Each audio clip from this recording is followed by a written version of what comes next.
What's good, team? Welcome to another Small James coding tutorial where today we're going to be talking about QR codes, quick response codes, how they work, how you can make one in Python, and how we can stylize it to your desires.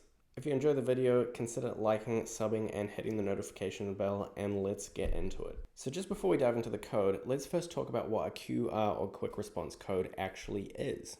A QR code is essentially just a barcode that a digital device can scan, where the barcode is just data encoded as a series of pixels in a square grid.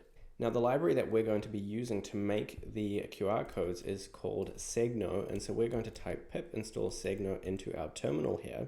And Segno can essentially produce QR codes in a whole lot of different formats such as PNG or SVG, PDF, and others. And it's a Python module that we can just install and import into our Python code to create our QR code. It gives us a whole lot of methods inside of a class. So now that we have that installed, we can create a Python file called encode.py, and in here we can just type import Segno, just like that.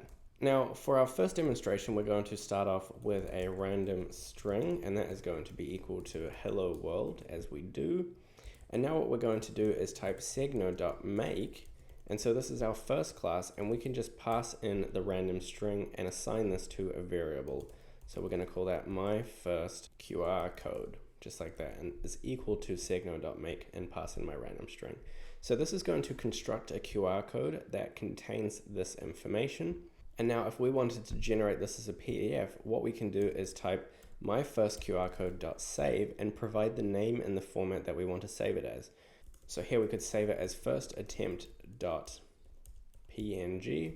And now if I execute this code by running python 3 encode.py, we can see that a PNG file is generated inside of our directory. And if we look at that, here you can see that we have a low res QR code that is encoded with that information. Hello world. Now there are other things that we can do to make this more customized. For example, we can pass in a second argument that is border and give this a parameter such as 5.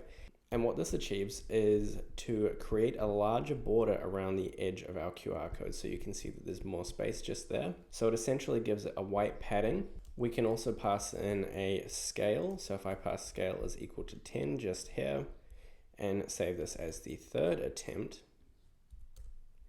Now when we generate that file, we can see that the scale is much larger than the second attempt, but the padding is equivalent. Now that is all well and good. What if we wanted to encode the link to a website? So let's say www.youtube.com/smalljames, so that's my YouTube channel.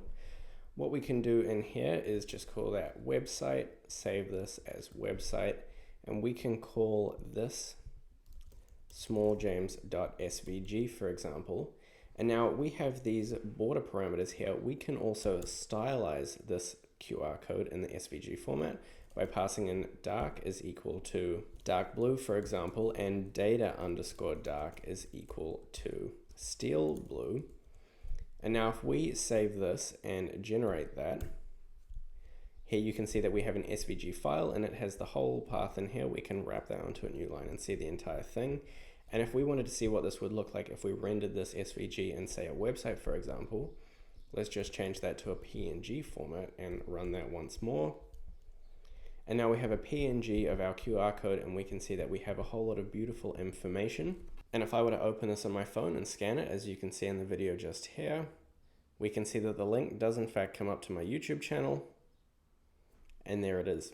So just like that, we can generate basically any QR code that we want, and you can save them in any format and use them for whatever functionality or purpose you desire. There are also some additional cool things that you could do. For example, configure in Wi-Fi details or, a contact card, business card with all of your information. There is a whole lot of different file types or data types that you could essentially encode into a QR code and save them and use for whatever functionality. All of this is in the documentation, which is super easy to skim through, and the documentation is linked in the description down below. But anyway, that's pretty much it on how you can quickly make your own QR codes using this Segno library in Python for whatever you want, and we can make them look pretty and give them style and start using these files for anything today. Once again, if you enjoyed the video, please like and sub, super appreciated, and I'll catch you guys in the next one. Peace.